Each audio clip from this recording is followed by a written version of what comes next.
الحمد لله نحمده ونستعينه ونستغفره ونعوذ بالله من شرور أنفسنا من يهد الله فلا مضل له ومن يضلله فلا هادي له ونشهد أن لا إله إلا الله وحده لا شريك له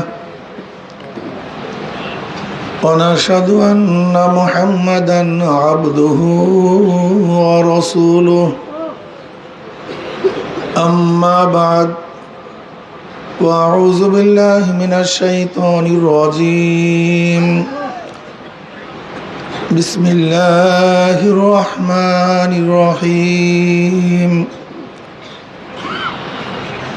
يا أيها الذين آمنوا صلوا عليه وسلموا تسليما اللهم صل على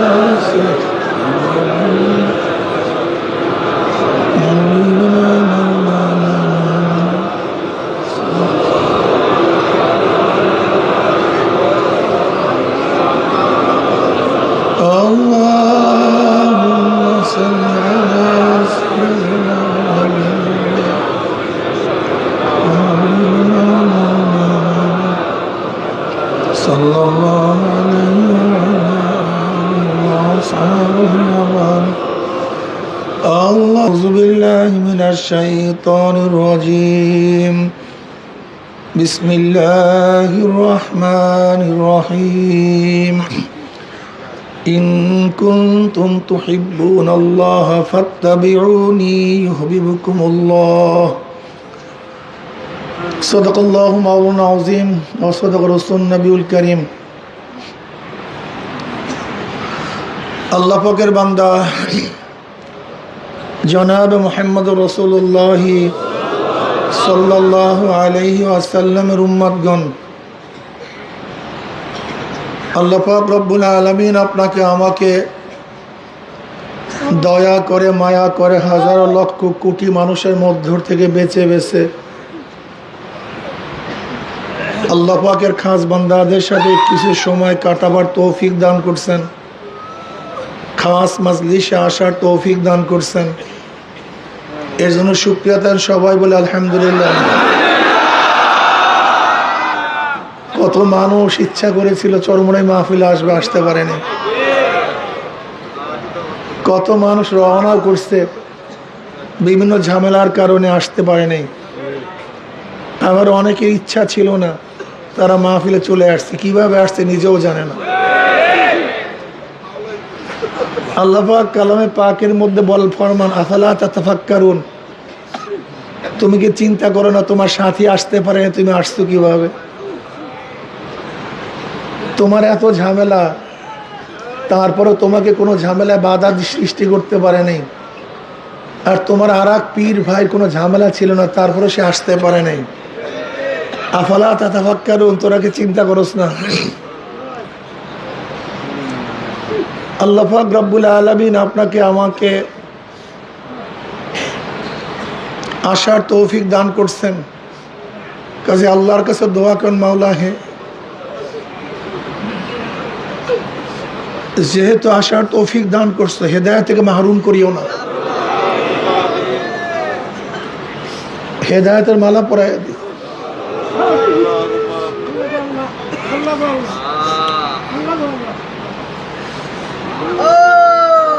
হেদায়েতের মালিককে একমাত্র আল্লাহ।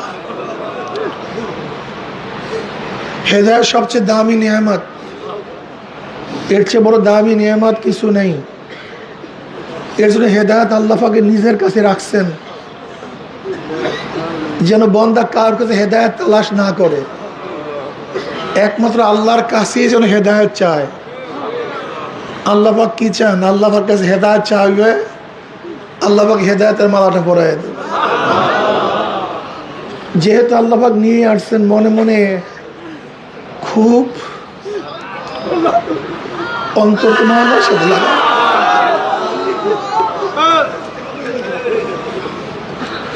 আল্লাহ যেহেতু আনছো এখন হেদায়েতটাও দিয়ে দাও। নিয়ে আসছো, হেদায়েত না দাও কোনো ফায়দা নেই। যাই হোক, আল্লাহ পাক রব্বুল আলামিন আপনাকে আমাকে অগ্রহণ মাসের মাহফিলে নিয়ে আসছেন। অগ্রহণ মাস তো বুঝেন, এই মাসে আমাদের শায়েখ মুর্শিদ দুনিয়ার থেকে বিদায় হয়ে গেছে।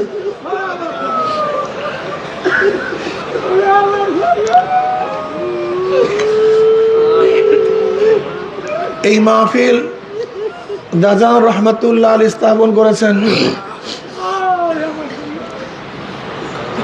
তিনি দুনিয়াতে নাই, শায়েখ রহমতুল্লাহ আলাই গোটা দুনিয়ার মধ্যে তরিকাকে পরিচিত করেছেন। তিনিও আজকে দুনিয়াতে নাই। শায়েখ রহমতুল্লাহ আলাই সাত সন্তানকে খাদিম হিসাবে আব্বাজান রহমতুল্লাহ আলাই ঘোষণা করেছেন। আমাদের মতো অযোগ্য নালায়েকরা মোটামুটিভাবে কাজ করতেছে, যদিও যোগ্যতা বলতে কিছু নেই। দাদে হকরা কাবিলিয়াত শর্তে নিস্ত, বলকে শর্তে কাবিলিয়াত দাদে উস্ত। আমার মাওলা তো এত কুদরাতওয়ালা, এত শক্তিওয়ালা, এত ক্ষমতাওয়ালা, তিনি মরা গাছেও ফুল ফুটাতে পারেন, আবার জেতা গাছে ফুল নাও দিতে পারেন। আল্লাহ পাক সাধারণ মানুষ থেকে খেদমত নিতে পারেন, আবার বড় থেকে খেদমত নাও নিতে পারেন। সব কিছু আল্লাহ পাকের ইচ্ছা, সব আমার মাওলা। যাই হোক, চরমনাই ময়দান কি এটা প্রথম বুঝতে হবে। চরমনাই ময়দান একটা ভ্রাম্যমাণ মাদ্রাসা, এইটা একটা ভ্রাম্যমাণ মাদ্রাসা। চরমনাইতে দুইটা মাদ্রাসা, একটা হলো স্থায়ী মাদ্রাসা, একটা হলো ভ্রাম্যমাণ মাদ্রাসা। স্থায়ী মাদ্রাসা সবসময় ছাত্ররা থাকে, ওস্তাদরা সবসময় তালিম দেন, পড়ান, ছাত্ররা পড়ে, সব সময় তদারকির মধ্যে থাকে কোন ছাত্র নামাজ পড়ে নাই, কে নামাজ পড়ছে। অর্থাৎ তরিকা সুলুকের যে কাজটা সেটা মাদ্রাসায় করা হয়। তোমার কেন তাকবীরুল্লাহ ফেল হলো, তুমি কেন জামাতে আসতে পারো নাই, তুমি কেন এই কাজ করছো, এই কাজ কর, তোমার সুন্নাতের খেলাফ কেন, তোমার চুল বড় কেন, তোমার টুপি নাই কেন, তোমার লেবাসের মধ্যে সুন্নাত নাই কেন, তুমি দস্তাখানা বিছানায় কেন, তুমি ঘুমাবার সময় ডাইন কাঁধে শোও নাই কেন, তুমি ঘুমাবার সময় ডাইন কাঁধে শোও নাই কেন, তুমি ডাইন পাও দিয়া মসজিদে ঢোকো নাই কেন, বের হও নাই কেন বাম পাও দিয়া। মসজিদে ঢোকার 5টা আদব, বের হওয়ার 5টা আদব, এইটা তুমি রক্ষা কেন করো নাই। তুমি ইস্তেনজাখানে এইভাবে ঢুকবা, এইভাবে বের হবো। অর্থাৎ একটা ছেলেকে, ছাত্রকে, ভাই একটু মাইক বাড়ায় দেন, ভিতরের মাইক একটু বাড়ায় দেন হালকা।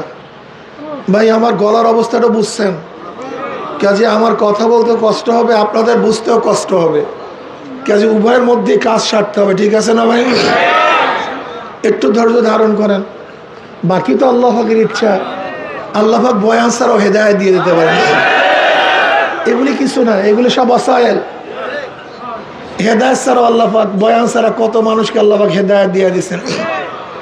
এরকম হাজারো ঘটনা আছে। শায়েখ রহমতুল্লাহ আলাইহির চেহারার দিকে তাকাইছে, আল্লাহ হেদায়েত দিয়ে, মুসাফা করছেন, আল্লাহ পাক হেদায়েত দিয়ে দিয়েছেন। আসলে সোহবাত সবচেয়ে দামি, সবচেয়ে দামি সোহবাত। বয়ান তো গোটা দুনিয়ার মধ্যে চলতেছে, হাজারো চলতেছে, আমাদের বয়ান আর কি হেদায়েত হবে, আমরা নিজেরাই তো হেদায়েত প্রাপ্ত না। যাই হোক, যেটা বলতেছিলাম, মাদ্রাসায় যারা তরিকায় সুলুক, অত ওস্তাদরা একটা ছাত্রকে 24 ঘন্টা দেখেন যে তোমার এই ভুল, এই ভুল, এইটা ঠিক না, এইটা ঠিক না, এইটা সদরাও, এইটা সদরাও, কথা ঠিক না। যেটা আগের জমানায় তরিকায় সুলুক ছিল। কিরে ভাই, মাইক ভিতরে বাজবে না কেন? ভিতরে মাইক বাজে না নাকি? মাইক কি বাজে না? না আমার কথা একেবারেই আস্তে হইতেছে? হ্যাঁ ভাই, কথা না বলি সবাই, সাউন্ড তো ঠিকই আছে, হরেন ঠিকই আছে ভাই, একটু বাজবে, শোনেন। এখন শুনতেছেন? এখন শুনতেছেন? মাশাআল্লাহ, ঠিক আছে, আলহামদুলিল্লাহ। বেশি বাড়াইলে আবার সমস্যা। এইটা হলো তরিকায় সুলুক। আগেকার জমানার মুরিদরা তারা শায়েখের বাড়িতে এই কাজটা করত। তারা সেখানে কোরআন তেলাওয়াত শিখতো, মাসাইল শিখতো, আদব শিখতো, শরিয়া শিখতো, মারিফা শিখতো, উজু শিখতো, গোসল শিখতো, অর্থাৎ এলমে জাহির এলমে বাতিনের গোটাটাই তারা শিখতেন। এমনকি দেখা যায় এক একজন, আমাদের এখন মাদ্রাসা একটা ছেলে থাকে কত 12 বছর 13 বছর, তৎকালীন সময় শায়েখের দরবারে 30 বছর 40 বছর পর্যন্ত শায়েখের দরবারে থাকতো। 1-2 বছর না, 30-40 বছর পর্যন্ত তারা শায়েখের দরবারে থাকতেন। তারা অনেক খেদমত করতেন, যা ইচ্ছা তাই করতেন। এটার নমুনা হইল আহলে সুফফাদের মতো। আহলে সুফফাদের অবস্থাটা কি? আহলে সুফফাদের কোনো কাজ ছিল না, তারা কাজ করতেন না, ব্যবসা বাণিজ্য কিছুই করতেন না। যেটা আবু হুরায়রা রাদিয়াল্লাহু তাআলা আনহুর রওয়ায়াত থেকে আপনারা জানেন, হযরত আবু হুরায়রা রাদিয়াল্লাহু তাআলা ইসলাম গ্রহণ করেছেন 6ষ্ঠ অথবা 7ম হিজরিতে। 6ষ্ঠ অথবা 7ম হিজরিতে। নবী আলাইহিস সালাতু ওয়াস সালাম দুনিয়ার থেকে বিদায় হয়েছেন 11 হিজরিতে। মাত্র 3-4 বছর আগে হযরত আবু হুরায়রা রাদিয়াল্লাহু তাআলা ইসলাম গ্রহণ করেছেন, অথচ সবচেয়ে বেশি হাদিস রওয়ায়াত তিনি করেছেন। তাকে প্রশ্ন করা হয়েছে, তুমি নব মুসলিম, তুমি আমাদের আগে মুসলমান হও নাই, কিন্তু তুমি এত হাদিস রওয়ায়াত করো কিভাবে? তখন তিনি জবাব দিয়েছেন, হে আনসারীরা, তোমরা তো বাগান নিয়ে ব্যস্ত ছিলা, কৃষি নিয়ে ব্যস্ত ছিলা। মুহাজির তোমরা তো বাজার করার, ব্যবসা করার মধ্যে ব্যস্ত ছিলা। আর আমি আবু হুরায়রা কি করতাম? আমার না ছিল বাগান, না ছিল ব্যবসা, আমি সবসময় নবীর চেহারার দিকে তাকায়া থাকতাম। আমার কাজই ছিল তার চেহারার দিকে তাকায়া থাকা। আমার নবী কি বলতেন, কি করতেন, যেটা বলতেন মুখস্থ করতাম, যা করতেন আমল করতাম, আমি তার দিকে তাকায়া থাকতাম। আবু হুরায়রা রাদিয়াল্লাহু তাআলা বললেন, ইয়া নবী আল্লাহ, মনে থাকে না, আপনি যা বলেন মনে থাকে না, ইয়াদ থাকে না, ভুলে যায়। নবী আলাইহিস সালাতু ওয়াস সালাম বলবেন না সাল্লাল্লাহু আলাইহি ওয়াসাল্লাম, ভাই এই বয়ান তো গোটা বাংলাদেশে সারাদিন করি, এরপর আপনাদের মুখ থেকে সাল্লাল্লাহু আলাইহি ওয়াসাল্লাম কেন বের হবে না আমি জানিই না। এই অভ্যাস কেন হবে না? এই অভ্যাসে পরিণত হওয়া চাই। যখনই নবী আলাইহিস সালাতু নাম শুনবেন অটোমেটিক বের হবে সাল্লাল্লাহু আলাইহি, মনে করতে হবে কেন, এমনি বের হয়ে যাবে, এমনি সাল্লাল্লাহু, এটা বের হয়ে যাবে এমনিতেই। এটাই তো মহাব্বত, এটাই ইশক। কিন্তু আমরা ইশকও বুঝি না, মহাব্বতে বুঝি না। যাই হোক, আবু হুরায়রা রাদিয়াল্লাহু তাআলা বললেন, ইয়া নবী আল্লাহ, মুখস্থ থাকে না, ইয়াদ থাকে না, মনে থাকে না। নবী আলাইহিস সালাতু ওয়াস সালাম চাদর নিলেন, একটা কাপড় নিলেন বা রুমাল নিলেন, রুমালের মধ্যে হাত দিলেন, বলে আবু হুরায়রা বুকের মধ্যে লাগাও। নবী আলাইহিস সালাতু ওয়াস সালাম সরদার দো আলম আলাইহিস সালাতু হাতের স্পর্শকৃত কাপড় যখন বুকের মধ্যে লাগাইলেন, তিনি বললেন, এরপরের থেকে আমি কোনোদিন আর ভুলতাম না, যা শুনতাম সেইটাই ইয়াদ হয়ে যেত। অন্য রওয়ায়াতের মধ্যে নবী আলাইহিস সালাম সিনার মধ্যে হাত দিলেন, হাত দিয়ে স্পর্শ করলেন, এরপর আর তিনি ভুলতেন না। এই যে দেখেন, নবী আলাইহিস সালাতু ওয়াস সালাম হাত দিয়ে স্পর্শ করছেন, রুমালের মধ্যে হাত দিয়েছেন, লাগাইছেন। যদি এখন আধুনিক যারা ইসলাম বিশ্বাস করে, আধুনিক ইসলাম আছে না, এরা মনে করবে এটা আবার কি, এবার আবার কি, বা এটা কি, কি কথা ঠিক না? আধুনিক ইসলাম আর নবী আলাইহিস সালাতু ইসলামের মধ্যে আসমান জমিন পার্থক্য। আধুনিক ইসলামের মধ্যে আধুনিকতা, আর নবী আলাইহিস সালাতু ইসলামের মধ্যে মোহাব্বত এবং ইশক ভরা। আধুনিক ইসলাম এটা হলো স্বাদ ছাড়া কোনো জিনিস যেরকম খাওয়া হয়, যার মধ্যে কোনো স্বাদ নেই, মজা নেই, কি কথা ঠিক না, ছোলা চাপানো হয়। আর নবী আলাইহিস সালাতু ওয়াস সালামের ইসলামের মধ্যে কি আছে? আকলও আছে, মুহাব্বতও আছে, কি কথা ঠিক না? আকলও আছে, মুহাব্বতও আছে। আধুনিক ইসলামের মুহাব্বত নেই, শুধু আকল, শুধু জ্ঞান, মুহাব্বত নেই। যাই হোক, এই যে স্পর্শ করা, হাতে ছাপ দেয়া, নবী আলাইহিস সালাতু ওয়াস সালামের কাছে বাচ্চাদেরকে নিয়ে আসতেন, ফামাসা রাসাহু ফাদাআ লাহু, বুখারীর মধ্যে রওয়ায়াত আছে, নবী আলাইহিস সালাতু মাথা স্পর্শ করতেন, দোয়া করতেন। পীর মুরিদের মধ্যে এটা দেখা যায়, কথা ঠিক না? এগুলি কিন্তু আধুনিক ইসলামের মধ্যে দেখা যায় না। এগুলি দেখবেন যারা পীর মুরিদি করে তাদের মধ্যে এরকম দেখা যায় ফুক দেওয়া। এখন দেখবেন আধুনিক ইসলামের মধ্যে কাউরে কেউ ফুক দেয় না, লিডারও কাউকে ফুক দেয় না, এবং তার সাগরাদরা ফুক কারণ ঠিক আস্থাই তো নাই যার ফুকে কাজ হবে। কি কথা, এত আস্থাই নেই যে ফুকে কাজ হবে, এর জন্য ফুক নেও না, ফুক দেও না। কিন্তু নবী আলাইহিস সালাত ওয়াস সাহাবারা ফুক নিতেন, ফুক দিতেন। মুসলিমের মধ্যে রওয়ায়াত আছে, আসমা মধ্যে আবু বকর রাদিয়াল্লাহু আনহা ফরমান যে নবী আলাইহিস সালাতু ওয়াস সালামের একটা দাড়ি মোবারক আমার কাছে ছিল। যদি কাউর চোখে ব্যথা হইতো, রোগ হইতো, আমি পানির মধ্যে ভিজাইয়া সেটা চেহারার মধ্যে লাগাই দিতাম, চোখের মধ্যে লাগাই দিতাম, ভালো হয়ে যেত।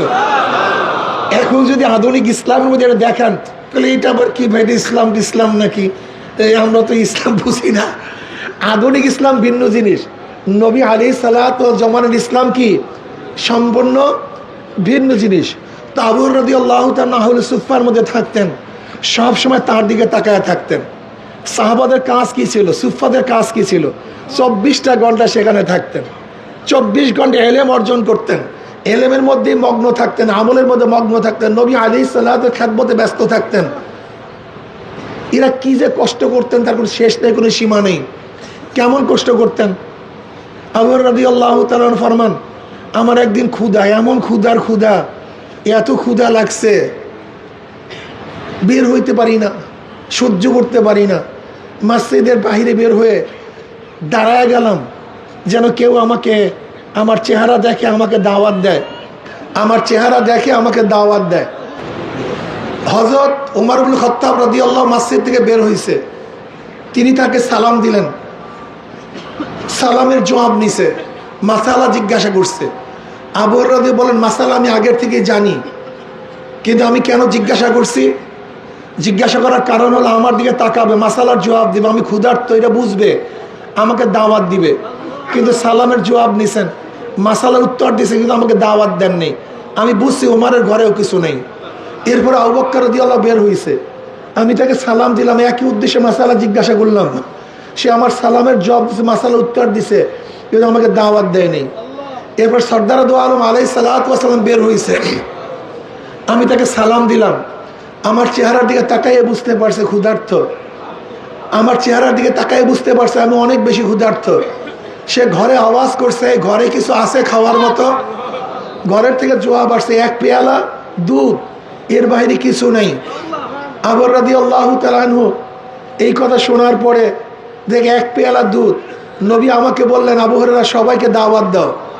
আমি চিন্তা করলাম, এক পেয়ালা দুধ, আমরা 70 জন, প্রায় সুফফার মধ্যে কত, প্রায় 70 জন, এক পেয়ালা দুধ সবাইকে দাওয়াত দিছে।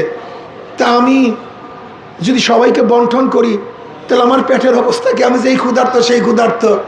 কিন্তু নবীর হুকুম না মানিয়া কোনো উপায় নেই। আমরা তো এখন আমাদের হুকুম মানি না, ওস্তাদের হুকুম মানি না, পীরের হুকুম মানি না, কিন্তু সালেকদের জন্য শর্ত হলো পীরের হুকুম মানা। আপনার বুঝে আসুক অথবা নাই আসুক, যদি শরীয়তের খেলাফ না হয়, শরীয়তের খেলাফ না হয়, অবশ্যই আপনাকে হুকুম মানতে হবে, এইটাই জরুরি। নবী আলাইহিস সালাত হুকুম করছেন, না মানি উপায় নেই। আমি সবাইকে দাওয়াত দিছি, সবাই ক্ষুধার্ত, কাউরি খানা ছিল না। নবীর ঘরে দাওয়াত সাল্লাল্লাহু আলাইহি ওয়াসাল্লাম, সবাই আনন্দ চিত্তে খাইতে বসছে, সবাই লান দিয়া বসছে। নবী আলাইহিস সালাতু ওয়াস সালাম আমার ধারণা অনুযায়ী আমাকে বলছে, আবু হুরায়রা সবাইকে বন্টন করো। আমি বন্টন করা শুরু করলাম। এক পেয়ালা দুধ 70 জন কাকে দেব? প্রথম একজনকে নিয়ে গেছি, খাও তুমি। ওই পেয়ালার থেকে ওই ব্যক্তি দুধ পান করছে, আল্লাহর কসম সেই পেয়ালার থেকে এক ফোঁটা দুধও কমে নেই। আমি দ্বিতীয় ব্যক্তির কাছে নিয়ে গেছি, সেও সেখান থেকে পেট পুড়িয়া দুধ পান করছে, এক ফোঁটা দুধও কমে নেই। এরকম করতে করতে 70 জন সবাইকে দুধ পান করাইলাম, কিন্তু যেরকম দুধ সেইভাবেই দুধ রয়ে গেছে, দুধ মোটেও কমে নেই। এরপর নবী আলাইহিস সালাতু ওয়াস সালাম আমাকে বলেন, আবু হুরায়রা পান করো। আমি পান করলাম, পেট পুড়ায় ফেলাইলাম, পেয়ালা ফেরত দিলাম। নবী আলাইহিস সালাতু ওয়াস সালাম আমাকে ফেরত দিয়ে বলেন, আবু হুরায়রা আবারও পান করো। বলি, ইয়া নবী আল্লাহ, পেট পুড়িয়ে গেছে, আর নাই তো জায়গা। বলে, আবারও পান করো। আমি আবারও পান করলাম, ফেরত দিলাম।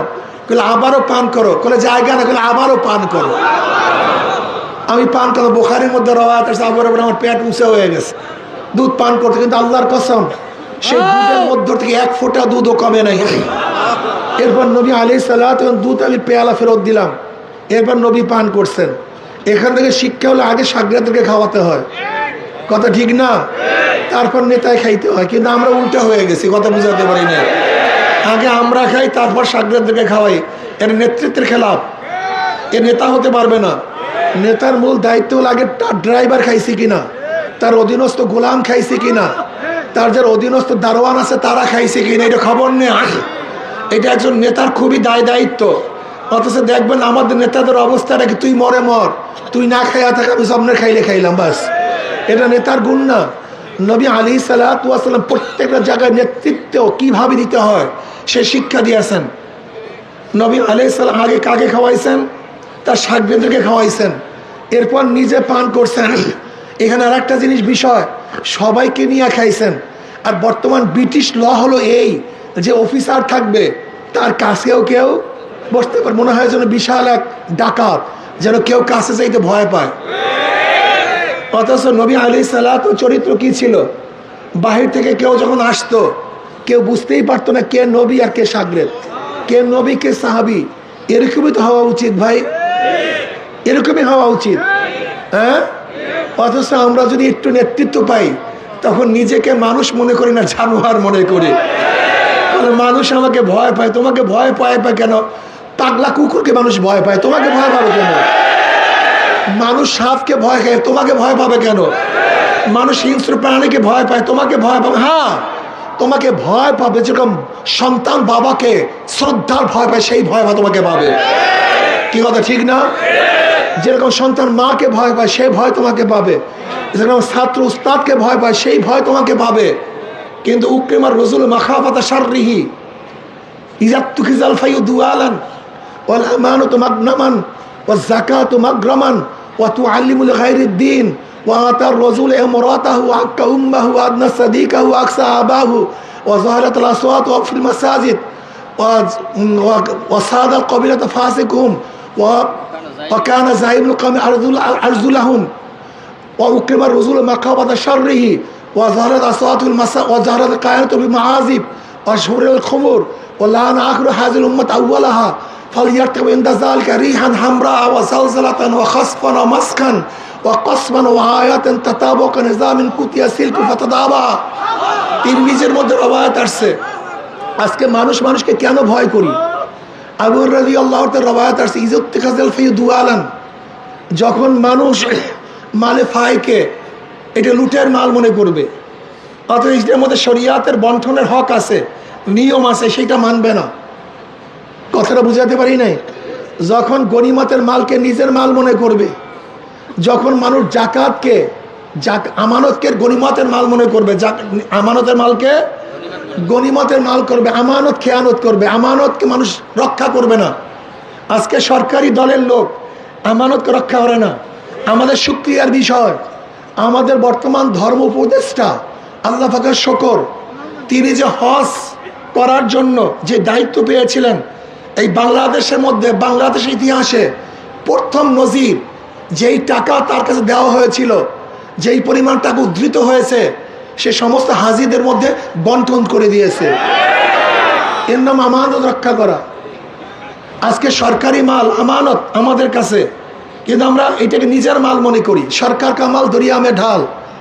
অথচ আব্বাজার রহমতুল্লাহ স্পষ্ট বলেছেন, কোনো ব্যক্তির মাল যদি আত্মসাৎ করো, কোনো ব্যক্তির মাল যদি আত্মসাৎ করো, তাহলে ওই ব্যক্তির কাছে মাপ চাওয়া সহজ, সম্ভব। কিন্তু সরকারি মাল, যে যারা সরকারি লোক আছেন, জান্নাতে ভালো মতো যাইয়েন, জান্নাত মনে হয় আমার বাপদাদার জান্নাত। আমি অনেককে এইভাবে দেখি, মনে হয় জান্নাত আমার বাপদাদার জান্নাত। খালি মৌলবীরা, এই মৌলবীরা জান্নাতকে নিজের বাপদাদার তাল্লুক মনে করছে। অথচ নবী আলাইহিস সালাম ফরমান, আনা মিন গায়রি দাজ্জাল আখাফু আলাইকা মিনাদ দাজ্জাল। ক্বালা ইয়া রাসূলুল্লাহ মান হুয়া? ক্বালা উলামা সু। আনা মিন গায়রি দাজ্জাল আখাফু আলাইকা মিনাদ দাজ্জাল। ক্বালা মান হুয়া ইয়া রাসূলুল্লাহ? ক্বালা রাসূলুল্লাহ উলামা সু। নবী আলাইহিস সালাতু ওয়াস সালাম ফরমান, আমি একদল মানুষের ব্যাপারে দাজ্জালের চেয়ে মারাত্মক ভয় করি। দাজ্জালের চেয়ে খতরনাক, দাজ্জালের চেয়ে মারাত্মক, দাজ্জালের চেয়ে ভয়ঙ্কর। নবী আলাইহিস সালাতু ওয়াস সালাম প্রশ্ন, ইয়া নবী, তারা কারা? কোন ওলামা সু, এই বদকার আলেম, এই দুনিয়াদার আলেম, এর দাজ্জালের চেয়ে মারাত্মক, দাজ্জালের চেয়ে মারাত্মক। নবী আলাইহিস সালাতু ওয়াস সালাম মেরাজের রজনীতে দেখেন একদল মানুষের জিব্রা এবং হোঁট বড় হয়ে যাইতেছে, আগুনের কাঁচি দিয়ে কাটা হইতেছে। নবী আলাইহিস প্রশ্ন করলেন, এই ব্যক্তির এই অবস্থা কেন? বলে, এই ব্যক্তি দুনিয়াতে নিজের নসিহত করতো, নিজে আমল করতো না। আমি দেখছি সেই অবস্থাকে আমার মধ্যে সেই হালাত, সেই একই অবস্থা। নবী আলাইহিস সালাতু ওয়াস সালাম ফরমান, এর জন্য খুবই ভয়ের ব্যাপার। নবী আলাইহিস সালাতু ওয়াস সালাম ফরমান যে কিয়ামতের ময়দানে অনেক জান্নাতীরা জাহান্নামী আলেম থেকে বলবে, ভাই তোমার নসিহতে আমি নামাজ পড়তাম, তোমার নসিহতে আমি রোজা রাখছি, তোমার নসিহতে আমি দাড়ি রাখছি, তোমার নসিহতে আমি জান্নাতে চলে আসছি, তুমি জাহান্নামে।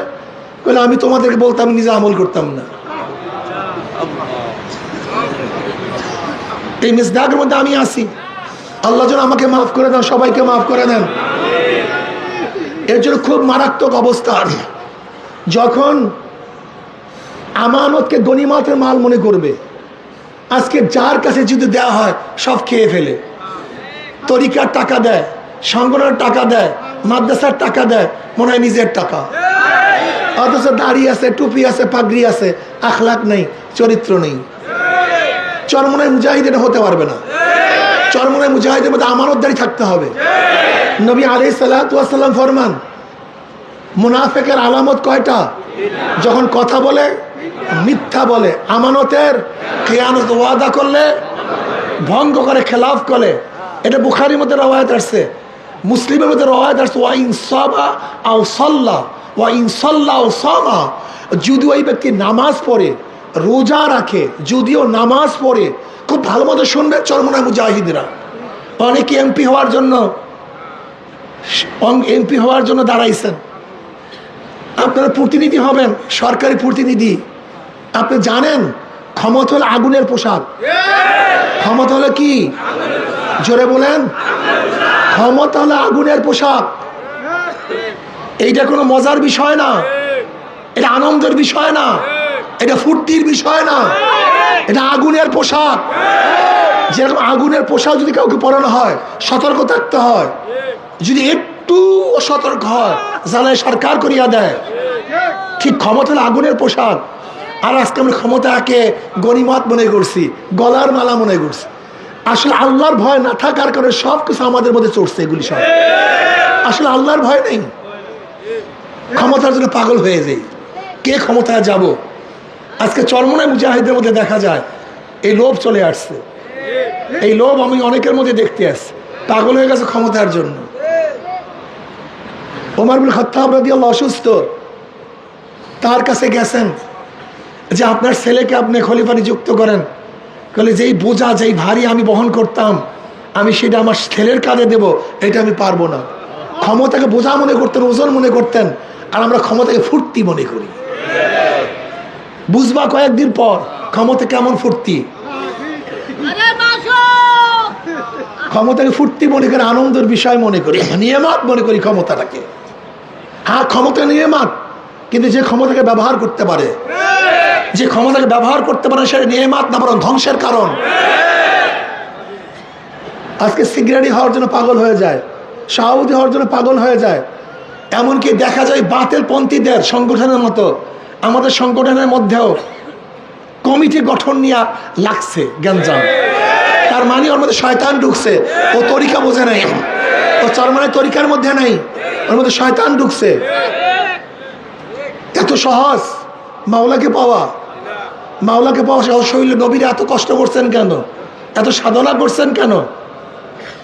যখন আমানতের মালকে গনিমাতের মাল মনে করবে, যখন এলমে দিন শিখবে না, বরং দুনিয়ার এলেমের জন্য পাগল হয়ে যাবে, যখন মানুষ স্ত্রীর পাগল হবে, স্ত্রীর আনুগত্যতা করবে, কিন্তু মাকে শত্রু মনে করবে, মার কথা অমান্য করবে, যখন অন্যকে বন্ধু মনে করবে আর নিজের বাবাকে শত্রু মনে করবে, যখন মসজিদের মধ্যে সরগোল শুরু হয়ে যাবে, দুনিয়ার কথাবার্তা শুরু হয়ে যাবে, ও সাদ আল কবিলাত ফাসিকহুম, যখন কবিলার গোত্রের নিকৃষ্ট এবং গুনাহগার ব্যক্তি নেতা হবে। যখন মানুষ মানুষকে মহাব্বত করে ভয়ে, মানুষ মানুষকে সম্মান করে ভয়ে, যে দারোগা সাহেবকে যে সালাম 2 হাত না দিয়ে দেয় কেস ঢুকাইয়া দেবে, দারোগা সাহেবকে যে ওসি সাহেবকে শ্রদ্ধা না করি আমাকে জেলে ঢুকাইয়া দেবে, এসপি সাহেবকে যে শ্রদ্ধা সম্মান না করি আমার বিরাট কেস দিয়ে দিবে, মন্ত্রীকে শ্রদ্ধা সম্মান না করলে আমাকে থাপ্পড় দিবে, আমাকে জেলে ঢুকে দেবে। ওয়াকুমার রজুল মাখাফাতা শাররিহি, মানুষ মানুষকে শ্রদ্ধা করবে সম্মান করবে তার ক্ষতির ভয়ে, এমনি না, এমনি সম্মান শ্রদ্ধা করবে না, ক্ষতি করবে। এই গুন্ডাকে আমি শ্রদ্ধা না করলে আমাকে থাপ্পড় দিবে, এই গুন্ডাকে আমি যদি দাঁড়ায় সালাম না করি আমাকে লাথি দিবে। এই কারণে মানুষ মানুষকে শ্রদ্ধা করবে, সম্মান করবে মানুষের ক্ষতির ভয়ে। যখন নর্তকীরা গান বাজনা সব জায়গায় ছড়িয়ে পড়বে, ওয়াজারাতুল কায়নাত ওয়াল মাআজিফ, ঘরে ঘরে গান বাজনা। এখন মোবাইল আবিষ্কার হওয়ার পরে এখন গান বাজনা পড়তে হাতের মধ্যে একেবারে ডাইরেক্ট চলে আসছে। কি কথা ঠিক না? আল্লাহ, যখন শরাব নেশা মানুষ আম করে ফেলবে, এখন দেখেন দোকানের নিচে হাত দিলেই গড়ি পাওয়া যায়, গাঁজা পাওয়া যায়, শরাব পাওয়া যায়, নেশা পাওয়া যায়। যখন শরাব নেশার সয়লাভ হয়ে যাবে, যখন বর্তমান জমানার লোক আগেকার জমানার লোকেরা গালি দিবে, ওরা কিছুই বুঝতো না। যেরকম সাহাবাদেরকে আমরা মনে করি এরা তো দুনিয়া সম্পর্কে কিছুই বোঝে না। দেখবেন একদল লোক এখন আছে যারা আমাদেরকে বলে ওরা দুনিয়া সম্পর্কে কিছু বোঝে না। এরকম লোক আছে কি নাই? অর্থাৎ বর্তমান জমানার লোক আগের জমানারকে গালি দিবে। রিহান হামরা, তখন তোমরা অপেক্ষায় থাকো অগ্নি বাতাসে। দেখেন অগ্নি বাতাস কেমন লাগছে, জঙ্গলের মধ্যে এমন বাতাস লাগছে আমেরিকায় সব পুরিয়া সরকার করিয়া ফেলাইছে। তুরস্কের মধ্যে দেখছেন এমন বাতাস, অগ্নি বাতাসে বন জঙ্গল সব সাফ করিয়া ফেলাইছে। আপনারা দেখছেন জেরুজালেমের মধ্যে ইসরায়েলের মধ্যে এমনভাবে আগুন অগ্নি বাতাস পুরাইয়া সব সরকার রিহান হামরা অঝাল সালাতান। কয়েকদিন আগে বাংলাদেশে একটা ধাক্কা দিয়ে গেছে, ভূমিকম্প, একটা নাড়া দিছে। আজকেও হয়েছে একটু না, অঝাল খাসমান। দেখেন না বর্তমান জমানায় ভূমিকম্প হইতেছে, অনেকেই মনে করেন এই কারণ ওই কারণ, কোনো কারণ টারণ নেই, আল্লাহ পাকের সব গজব। কিন্তু কেউ আল্লাহ পাকের গজবও মনে করি না। আমরা ভূমিকম্পকে আল্লাহ পাকের গজবও মনে করি না, কারণ কোনো হুঁশও নেই। খাসমান, জমি ধসে যাবে, হঠাৎ করে জমি ধসে যাবে। অমাসখান, মানুষের আকৃতি পরিবর্তন হয়ে যাবে, চেহারা অন্যরকমের হয়ে যাবে। এরপরে নবী আলাইহিস সালাতু ওয়াস সালাম ফরমান, যেরকম তসবির রশি ছিঁড়িয়া গেলে একের পর এক দানা পড়তে থাকে, মাঝখানে ফাঁক থাকে না, এইভাবে একের পর এক গজব আসতেই থাকবে। সেই জমানা আসতেছে। এখন মানুষ মানুষকে শ্রদ্ধা করে তার ক্ষতির ভয়ে। কি কথা ঠিক না? আমরা আমাদের শ্রদ্ধা সম্মানের জন্য করি না, ক্ষতির ভয়ে শ্রদ্ধা করি। সরকারি লোকদেরকে বুঝতে হবে, তুমি একজন খাদেম, সাইয়্যিদুল কওমে খাদেমুহুম, কওমের খাদেম ওই কওমের গোলাম হয়, খাদেম হয়। কওমের নেতা কওমের খাদেম হয়, নিজেকে খাদেম মনে করিও। একজন আব্বাজার রহমতুল্লাহ আলাই এই স্টেজ আমাদেরকে দাঁড় করছেন খাদেম, নিজেদেরকে পীর মনে করা। কিন্তু এই নফস দমন করা আরও কঠিন। আমি দেখছি যতই চিন্তা করি নফসের মধ্যে আসি, আমি জানি কি। এর জন্য খুব মারাত্মক অবস্থা। মান আরাফা নফসাহু ফাকাদ আরাফা রাব্বা, যে নিজেকে চিনতে পারছে সে আল্লাহকে চিনতে পারছে। বুজুর্গানি দিন বলেন এটা খুব কঠিন মাসালা, এত কঠিন মাসালা যার কোনো শেষ নাই, কোনো সীমা নেই, এত কঠিন মাসালা। যাই হোক, আমরা যেটা বলতেছিলাম, সাহাবায়ে কেরাম রিদওয়ানুল্লাহ আজমাইন সাধনা করছেন। আল্লাহ পাক কালামে পাকের মধ্যে ফরমান, ইন কুনতুম তুহিব্বুনাল্লাহ ফাত্তাবিউনি, যদি আল্লাহকে মহব্বত করতে চাও তাহলে আমার ইত্তেবা করো। কার ইত্তেবা? নবী আলাইহিস ইত্তেবা করতে হবে, অনুসরণ করতে হবে। আতিউল্লাহ আতিউর রসুল, ইত্তেবা করতে হবে আল্লাহ, ইত্তেবা করতে হবে আল্লাহ পাকের রসুলের। কোনো অবস্থাতেই যদি আপনি আল্লাহর রসুলকে অমান্য করেন এটা কুফরি, এইটা কুফরি। আমরা দেখা যায় ফরজকে মানি কিন্তু সুন্নাত মানি না। ফাত্তাবিউনের উদ্দেশ্যটা কি? নবী আলাইহিস সালাতু ইত্তেবা, অনুসরণ। তিনি যা করছেন, যা করার জন্য বলছেন, সব কিছু করতে হবে, সব কিছু মানতে হবে। কি কথা ঠিক না?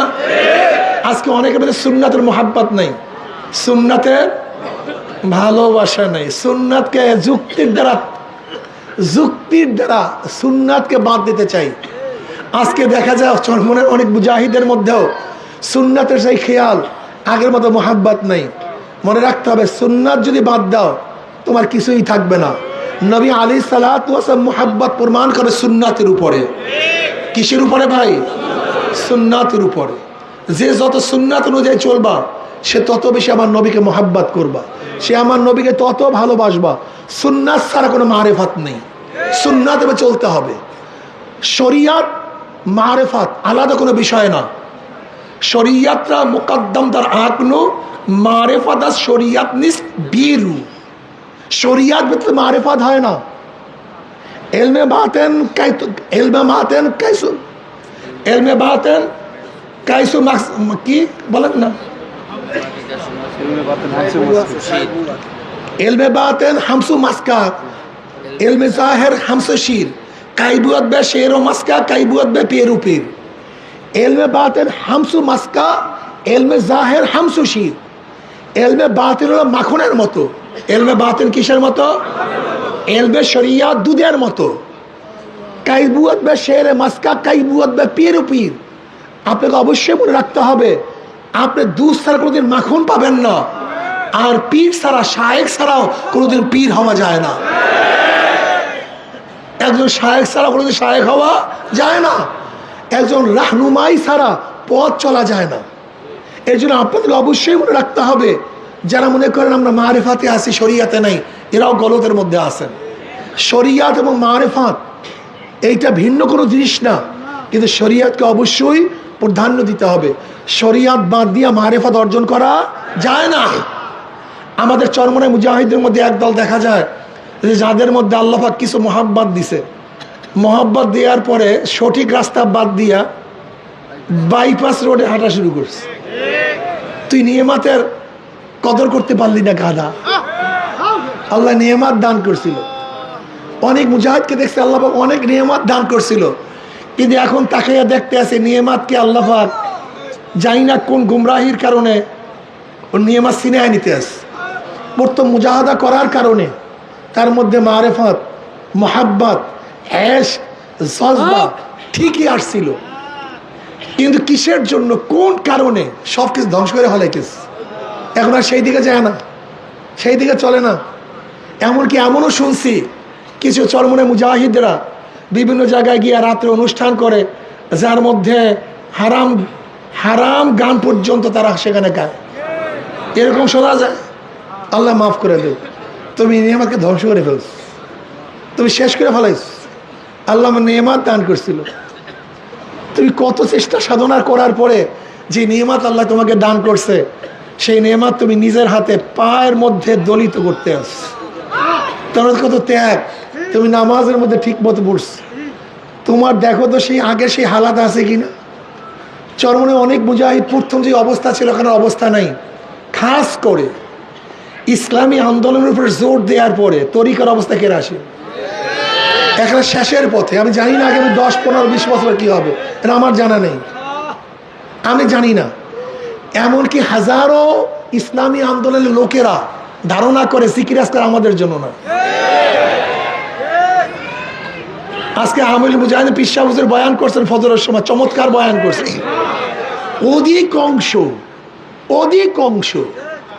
অধিকাংশ ইসলামী আন্দোলনের লোকেরা এখন আর মাহফিলে যায় না, ওই মফাসলের মাহফিলগুলো যায় না, এবং জিকির আজকার তো প্রশ্নই আসে না। আমার ধারণা ইসলামী আন্দোলন 80% যারা বেশি বেশি দায়িত্বশীল, এদের চোখ পানি শেষ হয়ে গেছে। এটা আমার ধারণা, জানি না সত্য মিথ্যা, জানি না, আমার ধারণা মিথ্যাও হতে পারে। 80% ইসলামী আন্দোলনের যারা ভালো ভালো দায়িত্বে আছে, চোখের পানি শেষ, চোখের পানি নাই, জিকির শেষ, নফল ইবাদত শেষ। আমার নজরে দেখছি সেই মোহাব্বত নাই। আগে দেখছি মুজাহিদরা এক এক জায়গায় মাহফিলে এক একজন মুজাহিদ এক এলাকাতে দাওয়াত দিয়া সবাইকে মাহফিলে নিয়ে আসতো। এখন একা কোনো রকম আসে, কোন লোক দাওয়াতও দেয় না। সে জজবা নাই, তো সে জজবা শেষ হয়ে গেছে, সেই জজবা নাই। এইটা কি ইসলামী আন্দোলন? ইসলামী আন্দোলন করা হয়েছে তোমাকে হাকিকত থেকে দূরে রাখার জন্য। তুমি কোন দিকে যাইতেছো? ছাত্র আন্দোলন মনে করে এটা আমাদের কাজ না, যুব আন্দোলন কাজ করে তরিকা আমাদের কাজ না, শ্রমিক আন্দোলন মনে করে এটা আমাদের কাজ না। তাই মুজাহিদদের এটা কাজ হবে কেন? এদের ঠাট্টা পড়ছে কিসে? এদের পাগড়ি আটকেছে কেন? এদের এই কাজটা হবে কেন? তাজকিয়া নফস কি শুধু যারা মুরিদ হবে তাদের? তা তুমি কি হইছো? তুমি মনে রাখিও, মূল যদি ধ্বংস হয়ে যায় শাখা কোনোদিন টিকতে পারে না। এই কথা লিখিয়া রাখো, ভালো মতো লেখো। যেখান থেকে চরমোনায় শুরু, সেই মূল যদি নষ্ট করে ফেলো, এই শাখা টিকবে না। চরমোনায় মুজাহিদরা যুক্তির মাধ্যমে, বহুত বড় আইলের মাধ্যমে লোকদেরকে দাওয়াত দেয় নাই, মোহাব্বত এবং ইশকের মাধ্যমে মানুষকে দাওয়াত দিছে। আমার জানা মতে হাজারো গেটের দারোয়ান মালিককে দাওয়াত দেওয়ার কারণে দাওয়াত কবুল হয়ে গেছে। হাজারো ড্রাইভার মালিককে দাওয়াত দেওয়ার কারণে দাওয়াত কবুল হয়ে গেছে। আর তোমার মতো আমার মতো বহুত আলেমরাও দাওয়াত দেওয়ার কারণে কোনো দাওয়াত কবুল হয়নি। এর কারণটা কি? আপনারা জানেন কাদিসিয়ার যুদ্ধ, কাদিসির যুদ্ধ ভয়াবহ যুদ্ধ হয়েছিল মুসলমানদের সাথে। ওমর ইবনে খাত্তাব রাদিয়াল্লাহু জামানায় মশওয়ারা হয়েছিল যে ওমর ইবনে খাত্তাব রাদিয়াল্লাহু তাআলা আনহুকে নেতৃত্ব দিয়ে পাঠাবেন, কিন্তু আবার মশওয়ারা হয়েছে না, ওমর ইবনে খাত্তাব রাদিয়াল্লাহু তো মদিনায় থাকবেন। সাদ বিন আবি ওয়াক্কাস রাদিয়াল্লাহু তাআলা আনহুকে নেতৃত্ব দেওয়ার জন্য সবাই পরামর্শ করলেন, সবাই খুশি হয়েছেন। সাদ বিন আবি ওয়াক্কাস রাদিয়াল্লাহু তাআলা নেতৃত্ব দিলেন। ওমর ইবনে খাত্তাব রাদিয়াল্লাহু, নসিহতগুলো কিয়ামত পর্যন্ত মনে রাখবেন। আমি এখন কয়েকটা কথা বলবো, কিয়ামত পর্যন্ত মনে লাগার মতো কথা। আজকে এমনি তো বুঝেন গলার অবস্থা খারাপ, এর জন্য সুর টুর দিয়ে বেশি বয়ান করতে পারবো না। আমি কয়েকটা কথা বলে খুব ভালো মতো শোনেন। সাদ বিন আবি ওয়াক্কাস রাদিয়াল্লাহু তাআলা ওমর ইবনে খাত্তাব রাদিয়াল্লাহু ডাকলেন, ডাকিয়ে বলেন, সাদ শোনো, তুমি নবীর মামা, এই চিন্তা করিও না। তুমি সাহাবী, এই চিন্তা করিও না। এরপর কি নসিহত করলেন? আল্লাহর সাথে আমাদের সম্পর্ক আত্মীয়তার সম্পর্ক না, আল্লাহর সাথে আমাদের সম্পর্ক বংশের সম্পর্ক না, আল্লাহর সাথে আমাদের সম্পর্ক বন্দিগির সম্পর্ক। এটা সবচেয়ে কঠিন কথা। আল্লাহর সাথে আমাদের সম্পর্ক বন্দিগির সম্পর্ক, বংশের না।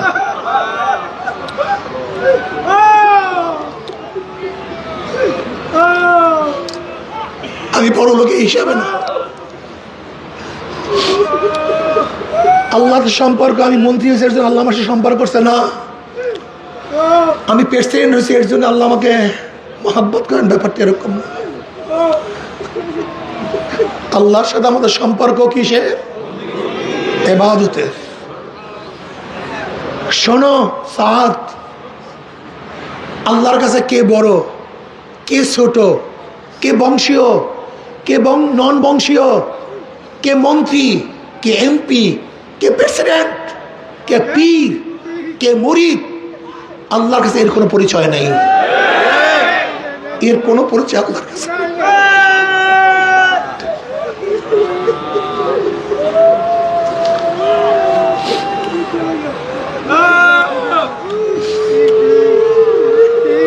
সাত, সবাইকে নেকের দাওয়াত দিবা, তাকওয়া অনুযায়ী চলতে বলবা।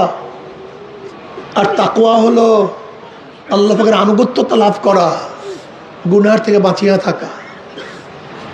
হযরত সাদ রাদিয়াল্লাহু তাআলা আনহু কাফের নিয়ে রওনা করলেন।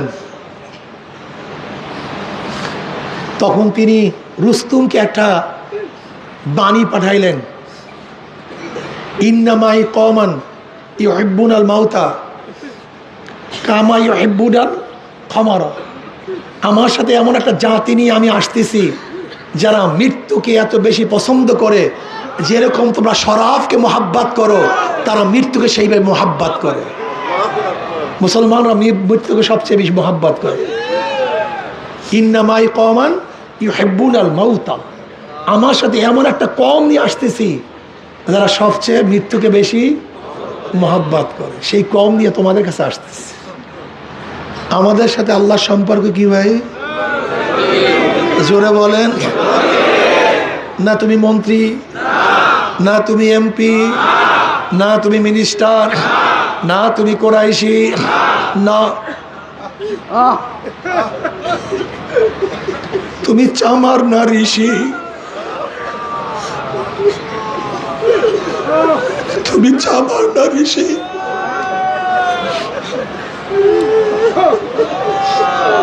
তুমি মেতর না গোলাপ, তুমি বড় না ছোট, তুমি সুন্দর না কালো, তুমি দুনিয়ার মধ্যে দামি না নন দামি, এর সাথে আমার মাওলার কোনো সম্পর্ক নাই। আমার মাওলার সাথে একটা গোলামের সম্পর্ক হইতে পারে, মালিকের সম্পর্ক না হইতে পারে। আমার মাওলার সাথে দারোয়ানের সম্পর্ক হইতে পারে, ওই ঘরের মালিকের সাথে সম্পর্ক না হইতে পারে। আমার দাদাজান রহমাতুল্লাহর কাছে তার এক মুরিদ আসিয়া বলে, হযরত আমি সবক পরিবর্তন করতে চাই। দাদাজান রহমাতুল্লাহ বললেন, তোমার কি আগের সবকে তাসির হয়েছে নাকি? বলে হ্যাঁ তাসির হয়েছে। বলবো না দেখাবো? বলে দেখাইলে ভালো হয়। যখন ওই ব্যক্তি পাঁচ জিকির শুরু করছে, যখন শ্বাস টান মারছে, দেখে পশমগুলি উপরের দিকে উঠিয়া গেছে। আবার যখন শ্বাস ছাড়ে, দেখে পশমগুলি ঝাঁত করিয়া নিচের দিকে নামিয়া গেছে। জিকির করে পশমেও জিকির শুরু করিয়া দিছে। এবার দাদাজান রহমাতুল্লাহ বললেন, তুমি এই নিয়ামত কিভাবে অর্জন করলা? এবার ওই ব্যক্তি বলে, হুজুর আমি একজন নাইট গার্ড, সারা রাত্র সজাগ থাকি। আমি চিন্তা করলাম দরজার সামনে বসিয়া দেখি আমি কাজটা কি করব। আমি চিন্তা করলাম আকাশের যতগুলি তারকা আছে এই পরিমাণ আমি মাওলার জিকির করব। আমি আর ঘুমাই না, সারা রাত্র আমার মাওলাকে ডাকি, আল্লাহ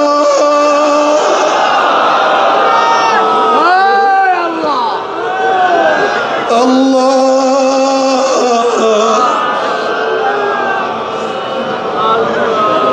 আমি আমার মাওলাকে ডাকি, আমার মাওলাই নেয়ামত দান করছে।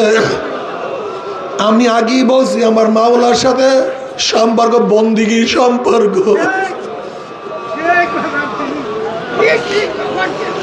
যে যত ইবাদত করবে সে তো আমার মাওলাকে পাবা।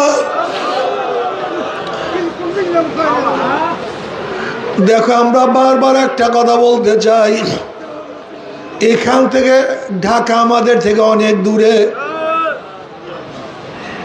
কেউ যদি ভাষান্তরে যায়, ঢাকা দূরে না কাছে? ঢাকা কাছে। আবার কেউ যদি চাঁদপুরে যায়, ঢাকা আরো কাছে। কেউ যদি মুন্সিগঞ্জে যায়, ঢাকা আরো কাছে। তার মানে ঢাকা ঢাকার জায়গায়, তুমি দূরে তুমি কাছে, তুমি অগ্রসর হও তুমি পিছনে যাও। ঠিক আমার মাওলা আমার মাওলার জায়গায় আছে, তুমি দূরে আমি। যারা মাওলার দিকে অগ্রসর হয় তারা মাওলার কাছে, আর যারা মাওলার থেকে দূরে তারা মাওলার থেকে দূরে। আল্লাহ আসলে তো মাওলা মাওলার জায়গায় আছে, তুমি দূরে আমি দূরে, অমুকে কাছে অমুকে কাছে।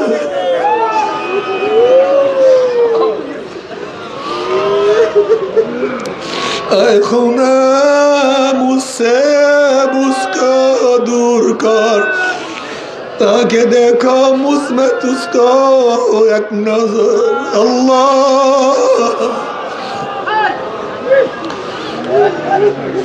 আল্লাহ তুই আমাদের সবাইকে মাফ করিয়া দাও। দেখো আমার মাওলা পাক কি বলেন, ওয়াহুয়া মাআকুম আইনা মা কুনতুম নাহনু আকরাবু ইলাইহি মিন হাবলিল ওয়ারিদ আমার মাওলা বলে আমি তো তোর সাগর রগের নিকটে, আমি তো তোর সার রগের সে নিকটে। তার মানে আমার মাওলা তো মাওলার জায়গায় আছে, আমার মাওলা তো আমার কাছে আছে, কিন্তু আমি তো মাওলার থেকে অনেক দূরে চলে গেছি। আল্লাহ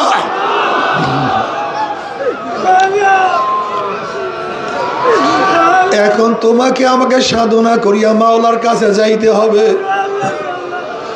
ইমাম গাজালি রহমাতুল্লাহ আলাইহি ফরমান, মাওলার মধ্যে বন্দার মধ্যে ৭০,০০০ নূরের পর্দার ব্যবধান।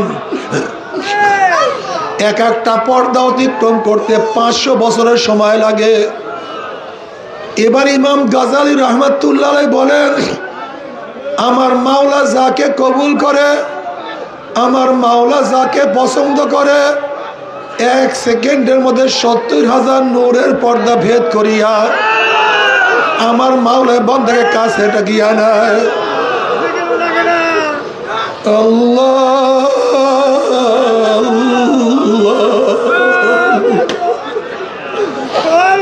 আল্লাহ। ইব্রাহিম আদম রহমাতুল্লাহ আলাইহি বলকের বাদশাহী ছাড়িয়া দিয়া আমার মাওলার পাগল হয়ে গেছে। একদিন রাস্তা দিয়া যায়, দেখি এক জমিদারের সন্তান, আমিরের সন্তান মদ পান করিয়া ভূত হইয়া পড়িয়াছে, বমি করিয়া সব কিছু নোংরা করিয়া বলা হয়েছে, মুখের মধ্যে চেহারার মধ্যে মাছি বন বন বন বন করতে আছে। ইব্রাহিম আদম রহমাতুল্লাহ আলাইহি তাকে দেখিয়া চিনিয়া ফেলাইছে। তিনি চিন্তা করলেন, এই ব্যক্তি যতই মদ পান করুক, সে তো আমার মাওলার একটা বান্দা, ও তো আমার মাওলার একটা বান্দা।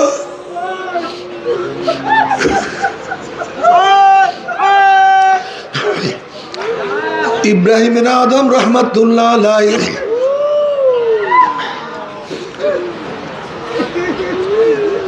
ওই মদ করের চেহারাকে সুন্দর মতো ধোয়া দিলেন, পানি দিয়া ধোয়া দিলেন, আল্লাহর কাছে দোয়া করলেন, আল্লাহ কবুল করলেন। যখনই ওই ব্যক্তি মুখ খুললো, চেহারা খুললো, দেখি ইব্রাহিম আদম রহমাতুল্লাহ আলাইহি তার সামনে তার চেহারা ধোয়া দিছে। ওই ব্যক্তি বলছে, হুজুর আমার মতো একজন মদখোর কে আপনি এত স্নেহ করছে, এত আদর করছে, আপনি আমাকে ঘৃণা করেন নাই। আমি আজকের থেকে তওবা করলাম, আর কোনোদিন মদ পান করব না, আর কোনোদিন মদে চুমুক দেব না। আমাকে তওবা করান, আমাকে বয়াত করান। ওই ব্যক্তি খালেস তওবা করছে, মাওলার কাছে মাপ চাইছে, মাওলা মাফ করিয়া দাও, ক্ষমা করিয়া দাও। আমার মাওলা তওবা কবুল করছে। এবার ইব্রাহিম আদম রহমাতুল্লাহ আলাইহি দেখেন, ওই ব্যক্তি তওবা করার সাথে সাথে ওই ব্যক্তির মাকাম জামানার সমস্ত ওলিদের উপরে চলিয়া গেছে। এবার ইব্রাহিম আদম রহমাতুল্লাহ আলাইহি মাওলার কাছে বললেন, মাওলা এই ব্যক্তি এই মাত্র তওবা করছে, কিন্তু তার মাকামকে এত উঁচা উঠাইছো কিভাবে? এবার আল্লাহ পাক জবাব দিলেন, ইব্রাহিম তুমি তোমার হাত দিয়ে আমার বন্দার চেহারাকে মুছাইয়া দিছো, তুমি আমার হাত আমার গোলাম হিসেবে আমার বন্দাকে ঘৃণা করো নাই। ওর সাথে আমার ঈমানের সম্পর্ক ছিল, আমাকে বিশ্বাস করতো। তুমি আমার জন্য তোমার বাসায় ছাড়িয়া দিছ, আমার জন্য সব কিছু ত্যাগ করিয়া ফেলাইছ। যেহেতু তুমি তোমার হাত দিয়ে ওর চেহারা মুছাইয়া দিছ, আমি মাওলার কুদরতি হাত দিয়ে ওর কলবকে ধোয়াইয়া ফেলাইছি।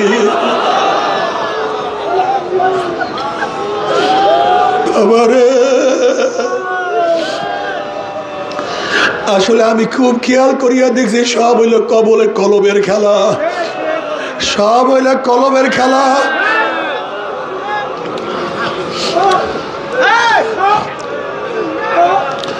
আল্লাহ আল্লাহ। আব্দুল্লাহ ইবনে মুবারক রাহমাতুল্লাহ আলাইহি বহুত বড় মুহাদ্দিস ছিলেন, হাফিজুল হাদিস ছিলেন, বহুত বড় বুজুর্গ ছিলেন। আব্দুল্লাহ ইবনে মুবারক রাহমাতুল্লাহ ইমাম বুখারীর উস্তাদ ছিলেন, ইমাম আযমের শাগির্দ ছিলেন। এই আব্দুল্লাহ ইবনে মুবারক রাহমাতুল্লাহ আলাইহি ইন্তেকালের পরে তার এক শাগির্দ স্বপ্ন দেখে যে আব্দুল্লাহ ইবনে মুবারকের উপরেও এক কামারের মর্যাদা হয়ে গেছে, আগে জান্নাতে চলিয়া গেছে, উনি আশ্চর্য হয়ে গেছেন।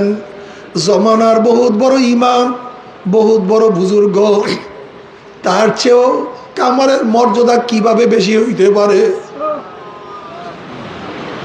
ওই ব্যক্তি ঘুমের থেকে জাগ্রত হওয়ার পরে কামার স্ত্রীর কাছে গেছে, বলে তোমার স্বামী কি আমল করতো, এমন কি আমল করতো? বলে কই আমার স্বামী একজন ব্যক্তি, একজন সাধারণ মুসলমান, যেই আমল করে সেই আমলই করতো, এর চেয়ে বেশি আমল তো তিনি করতেন না। কল না, বলো কি আমল করতো? কলে হ্যাঁ আর একটা আমল আছে। কলে সেইটা কি? কলে আব্দুল্লাহ ইবনে মুবারক ছাদের উপরে নামাজ পড়তো আর আমার স্বামী দায়ের উপরে হাতুড় দিয়ে পিটাইতো আর মাওলার কাছে কান্নাকাটি করতো, মাওলা রে আমাকে বানাইছো গরিব, আমাকে কাজ করিয়া খাইতে হয়, সংসার চালাইতে হয়, যদি সংসার চালাইতে না হইতো আমি আব্দুল্লাহ ইবনে মুবারকের মতো সারা রাত তোমার গোলামি করতাম, তোমার ইবাদত করতাম। আব্দুল্লাহ ইবনে মুবারক ইবাদত করতো, আমার স্বামী কান্নাকাটি করতো।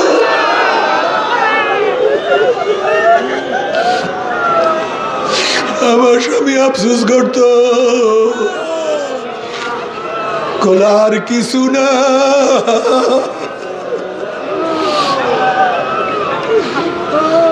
আর কিছু না। এই কারণে মাওলা পাক রব্বুল আলামিন তোমার স্বামীর মর্যাদা বাড়ায়া দিয়েছে। বাবারে সব কিছুর কলম। নবী আলাইহিস সালাতু ওয়াস সালাম সাহাবীদেরকে বললেন, তোমরা কেউ যদি জান্নাতি মানুষ দেখতে চাও, ওই দেখো জান্নাতি মানুষ। মানুষ সবাই তাকাইলেন, জান্নাতি মানুষ দেখছে। পরের দিন বললেন, তোমরা কেউ যদি জান্নাতি মানুষ দেখতে চাও, জান্নাতি মানুষ দেখো। সাহাবারা দেখলেন প্রথম দিন যেই ব্যক্তির কথা বলেছে আজকেও সেই ব্যক্তি। আবার নবী আলাইহিস সালাতু ওয়াস সালাম তৃতীয় দিন বললেন, তোমরা কেউ জান্নাতি মানুষ দেখতে চাইলে জান্নাতি মানুষ দেখো। এবার তৃতীয় দিন দেখেন যেই ব্যক্তিকে প্রথম দিন দ্বিতীয় দিন ওই একই ব্যক্তি। 3 দিন নবী বললেন, জান্নাতিকেও মানুষ দেখতে চাও, ওই মানুষ দেখো। এক সাহাবী চিন্তা করলেন, এই ব্যক্তি এমন কি আমল করে যে নবী আলাইহিস সালাতু ওয়াস সালাম 3 দিন পর্যন্ত একজনকে বারবার জান্নাতি মানুষ বলছে।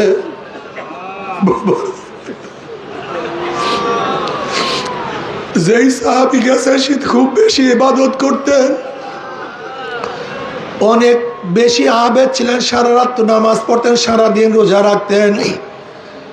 সেই সাহাবী ওই জান্নাতি মানুষের মেহমান হইলেন তার ইবাদত দেখার জন্য। উনি দেখেন ইশারের নামাজের পরেই সে ব্যক্তি ঘুমায়া গেছে। আবার তাহাজ্জুদের সময় তাহাজ্জুদ পড়ছে, ফজরের পরে সাধারণ যে মুসলমানরা আমল করে সেইভাবে আমল করছে, রোজাও রাখে নাই। অর্থাৎ একজন সাধারণ মুসলমান যেই পরিমাণ আমল করে, ফরজ, ওয়াজিব, সুন্নত, মুস্তাহাব, মুস্তাহসান, এর বেশি ইবাদত করে নাই। ওই ব্যক্তি চিন্তা করছে মনে হয় আজকে ইবাদত করার সুযোগ পায় নাই, আগামীকাল করবে। দ্বিতীয় দিন দেখি একই প্রথম দিনের মতো সাধারণ মানুষ যে ইবাদত করছে, ইবাদত এর বেশি না। উনি চিন্তা করলেন আজকে মনে হয় পারে নাই, তৃতীয় দিন মনে হয় ইবাদত করবে। তৃতীয় দিন দেখি একই প্রথম এবং দ্বিতীয় দিনের মতো স্বাভাবিক ইবাদত, বেশি ইবাদত করে নাই। এবার তৃতীয় দিন ওই ব্যক্তি বলছে, ভাই আমি আপনার কাছে মেহমান হয়েছি, অন্য কোনো নিয়াতে না, একটা জিনিস জানার জন্য। নবী আলাইহিস সালাতু ওয়াস সালামকে পর পর 3 দিন জান্নাতের সুসংবাদ দিছে। আপনি জান্নাতি, কোনো সন্দেহ নেই আপনি জান্নাতি। আমি আপনার আমল দেখার জন্য 3 দিন আপনার সাথে কাটাইছি, আপনি এমন কি আমল করেন? কই যেরকম একজন সাধারণ মানুষ ইবাদত করে আপনি সেইভাবে ইবাদত করলেন, বেশি ইবাদত করলেন না। এর চেয়ে কোনো আমল বেশি আছে কি না? না ভাই, এর চেয়ে বেশি আমার আমল নাই। ওই ব্যক্তি আশ্চর্য হয়ে ফিরে যাইতে আছে। কিছুক্ষণ যাওয়ার পরে ওই ব্যক্তি ডাক দিছে, ভাই এদিকে আসো, আমার আর একটা আমল আছে। কলে কি? কলে আমার কলবটা পরিষ্কার, এই কলবের মধ্যে বিদ্বেষ নাই, হিংসা নাই, কিবের নাই, আমার কলবটা পরিষ্কার। বলে আর কিছু না, আর কিছু না। ব্যাপারে কলব পরিষ্কার করা খুবই কঠিন।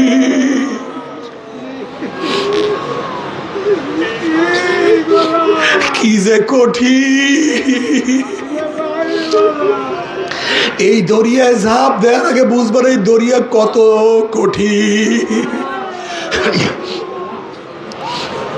এই দরিয়ার নদীর তোর কত মারাত্মক, কত মারাত্মক তোর, কত মারাত্মক তোর। এই দরিয়ার মধ্যে ঝাঁপ দেওয়ার আগে বোঝা সম্ভব না। আসলে আমাদের কলবটা পরিষ্কার না, আমাদের চেহারা পরিষ্কার, আমাদের শরীর পরিষ্কার, আমাদের টুপি পরিষ্কার, আমাদের দাড়ি সফেদ, আমাদের জামা পরিষ্কার, পাগড়ি পরিষ্কার, বিছানা পরিষ্কার। কিন্তু কাল্লা বাল রানা, কাল্লা আমাদের কলবটা নষ্ট হয়ে গেছে, নষ্ট হয়ে গেছে।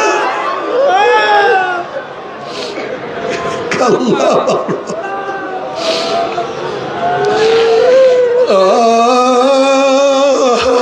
বাবা রে,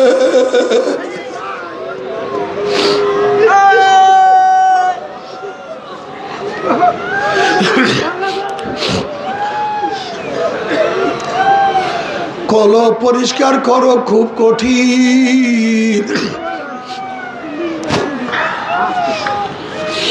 বাবারে তোমার আমার হালাত হলো এই, আমি জান্নাতে যাব না যাইবে কে? এইটা হলো তোমার আমার হালাত। আর হাসান বসরি রহমতুল্লাহ আলাই জলিল কদর তাবি, ওমর ইবনে খাত্তাব রাদিয়াল্লাহু তাআলা যার তাহনিক করাইছে, আসমা রাদিয়াল্লাহু আনহার ঘরে যিনি লালিত পালিত হইছে, হাসান বসরি রহমতুল্লাহ সম্পর্কে সবাই জানো। এই হাসান বসরি রহমতুল্লাহ আলাই একদিন বলেন, নবী আলাইহিস সালাতু ওয়াস সালাম বলছেন, জাহান্নাম থেকে 1000 বছর পরে এক ব্যক্তিকে বের করা হবে।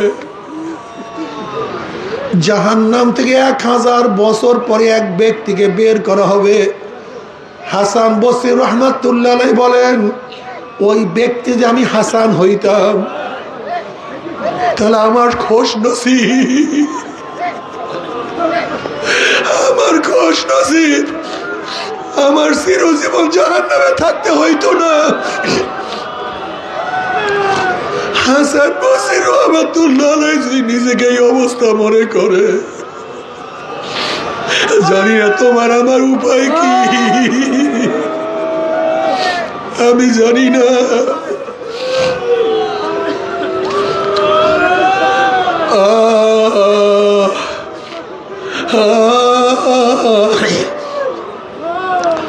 থানবী রহমাতুল্লাহ আলাইহি ফরমান, মাওলা আমাকে মাফ করিয়া যদি জান্নাতের লোকের জুতাও বানাইয়া দেয় আমার জন্য খোশ নসিব। তুমি জান্নাতের জুতা হইয়া থাকি, অথচ তুমি আমি নিজেকে কত বড় মনে করি জানি না।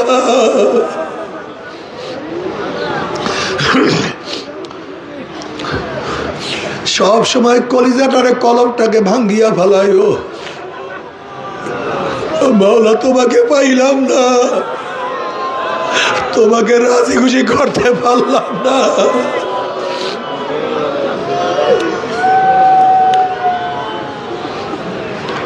সব সময় নিজের গুনার কথা স্মরণ করিও। ইয়া আইয়ুহাল মুযনিবুল মুসিজারাইমু লা তানসা যানবাকা ওয়াজকুর মা সালাফা। এ চরম গুনাহগার, এ চরম পর্যায়ে গুনাহগার, গুনার কথা ভুলিও না। মরার আগে মাওলার কাছে তওবা করিয়া মরিও।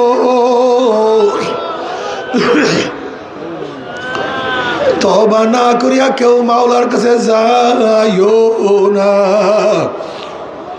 এ আমার চরমনার মুজাহিদেরা, এ আমার সাধারণ বাবারা, এ আমার পর্দালের মা বোনেরা, এই চরমনার ময়দান ক্ষমতা দখল করার কোনো ময়দান না। এই চরমনার ময়দান ক্ষমতায় যাওয়ার কোনো ময়দান না। এই চরমনার ময়দান টাকা পয়সা কামাই করার কোনো জায়গা না। এই চরমনার ময়দান সম্মান ইজ্জত কামাই করার জায়গা না। এই চরমনার ময়দান আমার মাওলাকে তালাশ করার জায়গা। এই চরমনার ময়দান আমার মাওলাকে পাওয়ার জায়গা। যদি চরমনার ময়দানে মাওলাকে পাও, সব কিছু পাইয়া গেছ। আর যদি মাওলাকে না পাও, কিছু পাও না।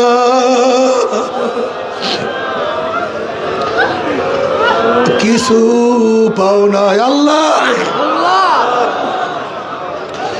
এর জন্য কলবকে সব সময় মাওলার দিকে ঝুঁকায় রাখিও। ইয়াওমা লা ইয়ানফাউ মালুন ওয়ালা বানুনা ইল্লা মান আতাল্লাহ বিকলবিন সালিম।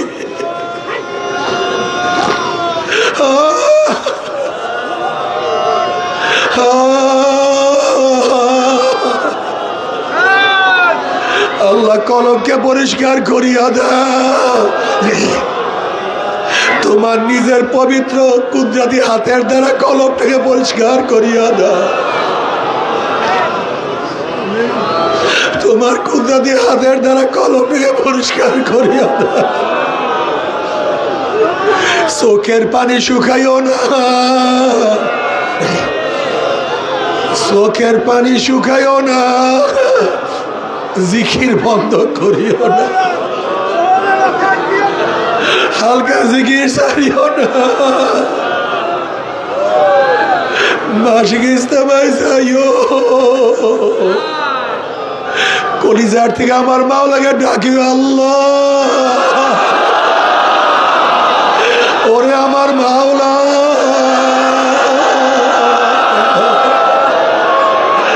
আমার মাওলা,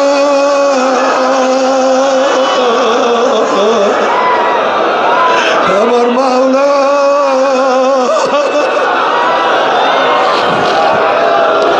ওরে কলম দিয়ে আমার মাওলাকে ডাক দিলে আমার মাওলা সারা না দিয়া পারে না। আমার মাওলা বলো উদুনি আস্তাজিব লাকুম, উদুনি আস্তাজিব লাকুম। ডাকো আমার মাওলা, যেদিকে রেখে আমার মাওলা। हर गोल में तू है, रोल में तू है, वो में तू, हर जातू जिधर देखता हो भाई तू ही तू है, तू ही तू है, तू ही तू।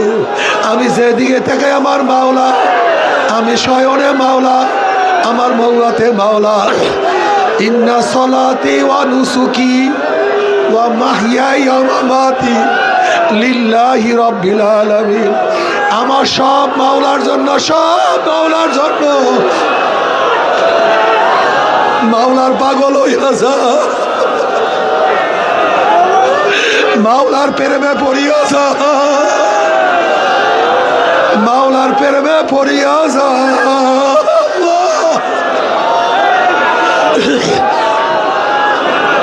এশকে আসল আস্ত কুসু বরফরুক, এশকে আসল আস্ত কুসু বরফরুক, हर के जुज़मा शुके बाकी जुमला शोर। মাওলার মোহাব্বতের আগুন কলিজার মধ্যে লাগাইয়া দাও। মাওলার ইশকের আগুন কলিজার মধ্যে লাগাইয়া দে, মাওলার ইশক মোহাব্বতের আগুন লাগাইয়া দে। মাওলা আমি তোমাকে চাই, তোমাকে চাই। आए खुदा मुझसे मुझको दूर कर, आए खुदा मुझसे मुझको दूर कर, आए खुदा मुझसे मुझको दूर कर, ताकि देखो मुझमें तुझको एक अल्लाह।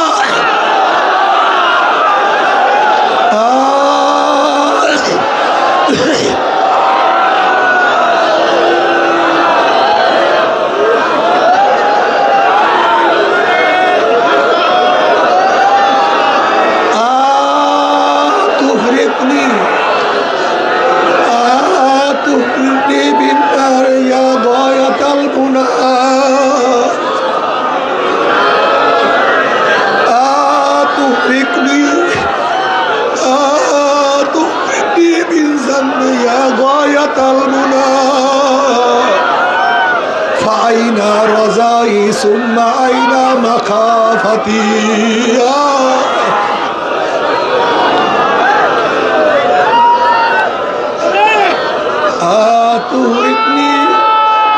أتغرقني بالنار يا غاية المنى فأين رجائي فأين رجائي ثم أين مخافتي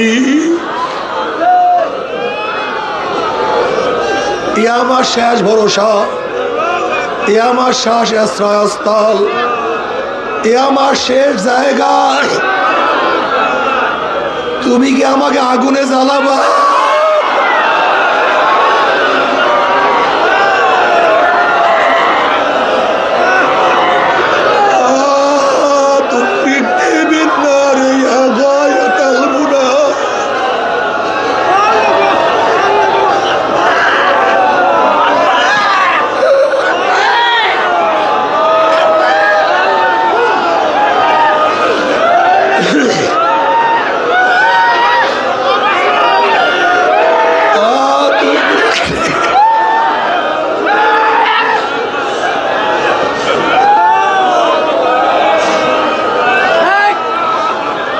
تغرقني بالنار يا غاية المنى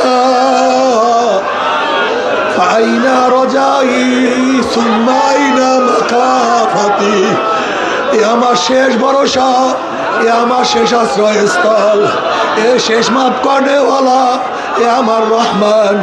তুমি কি আমাকে আগুনে জ্বালাবা?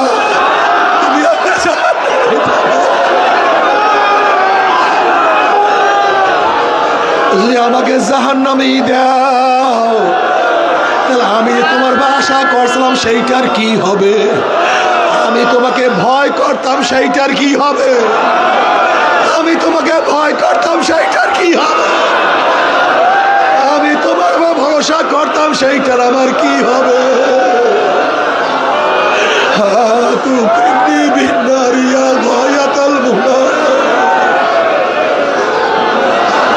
ফাইনা রজাই ফাইনা মাখা, তুমি আমার আগুনে জ্বালাবা, তুমি আমাকে জ্বালাবে।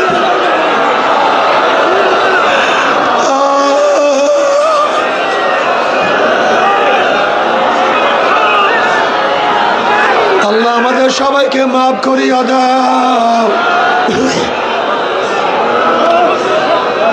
আমাদের সবাইকে ক্ষমা করিয়া দাও।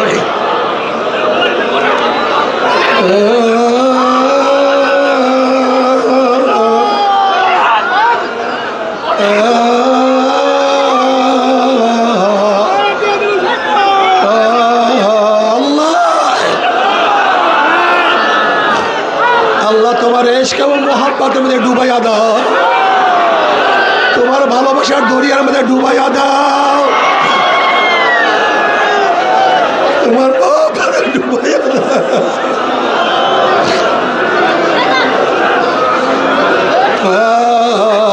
আশেকারা রোজে মাস মাশার বা কিয়ামত কারনিস আশিকারা রোজে মাশার বা কিয়ামত কারনিস আশিকারা দুস্তামাশা ইজামালো ইয়ারনিস। আল্লাহ কিয়ামতের মাঠে তোমার সাথে পাগলামি করতে চাই, তোমাকে দেখার জন্য পাগলামি করতে চাই, তোমার ভালোবাসার মধ্যে গরক হইয়া যাইতে চাই। নূর আলা নূর, আল্লাহ নূরুস সামাওয়াতি ওয়াল আরদ, সব জায়গা আমার মাওলার নূর, সব জায়গা আমার মাওলার নূর, সব জায়গা আমার মাওলার নূর। নূরুন আলা নূর, নূরুহুম ইয়াসা বাইনা আইদিহিম ওয়া বিআইমানিহিম, নূরুহুম ইয়াসা বাইনা আইদিহিম ওয়া বিআইমানিহিম। ডাইনে নূর, বামে নূর, সামনে নূর, পিছনে নূর, নূর